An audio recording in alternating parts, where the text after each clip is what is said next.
Ниту ве знам, ниту ве познавам, ниту пак некој од моето семејство ве познава. Беше единственото нешто што Александар Ѓурчевски, таткото на убиената Вања, му кажа на Лјупчо Палевски.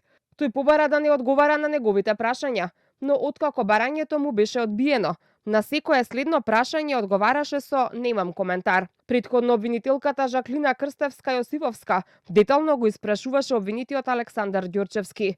На почетокот го прашуваше зошто тој наместо да заработува одлучил да даде отказ за да ги чува децата и зошто не ги носеле во градинка.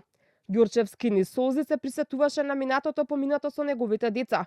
Рече дека неговата сопруга заработувала повеќе од него и тоа било договор меѓу нив двајцата. Ѓурчевски за време на распитот остави впечаток на добро подготвен во одговорите, а на прашањето зошто вечерта пред киднапирањето им посочил на децата добро да се облечат, како за на планина, а не за на училиште, обвинетиот кажа дека за на планина се носи скафандар, а не топли джемпери и чизми. Сакав да се облечат топло, бидејќи тој ден беше најавуван како најстуден. Знаејќи ги децата дека нема да ме фермаат, истата порака ја препратив на Зорица.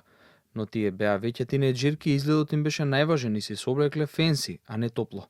Помислив да ги однесам со кола, но Зорица имаше став да престанеме да ги галим и размазуваме, и ако и се јавев да понудам, знаев каков ќе биде одговорот. Затоа и не се понудив да ги однесам на училиште. Во обид да го потврди обвинението против Ѓурчевски, обвинителката го праша зошто самоиницијативно и без да каже на никого се упатил кон Блаце. Рековте дека откако сте провериле кај вашиот братучот доктор дека Вања се наоѓа по болниците, тој ви дал нешто за смирување, па ви дошло некако природно со возило да тргнете кон граничниот премин Блаце. Нели е чудно тоа?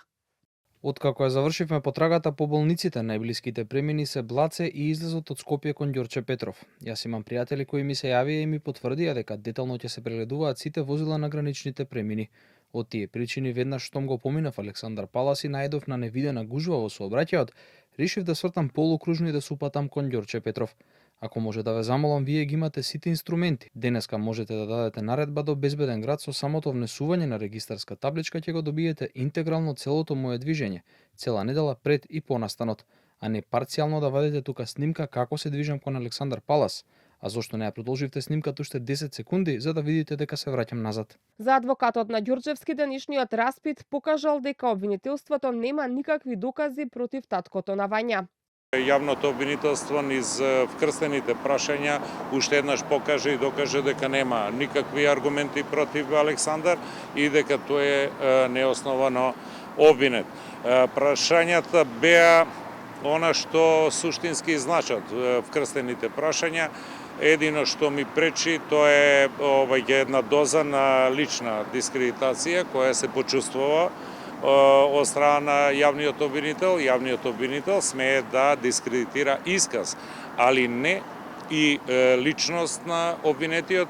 Александар Ѓурчевски е обвинет дека го информирал прво обвинетиот Лјупчо Палевски дека девојчето само ќе излегува за на училиште, а неговиот мотив според обвинителството бил корист од становите кои ги поседувало семејството.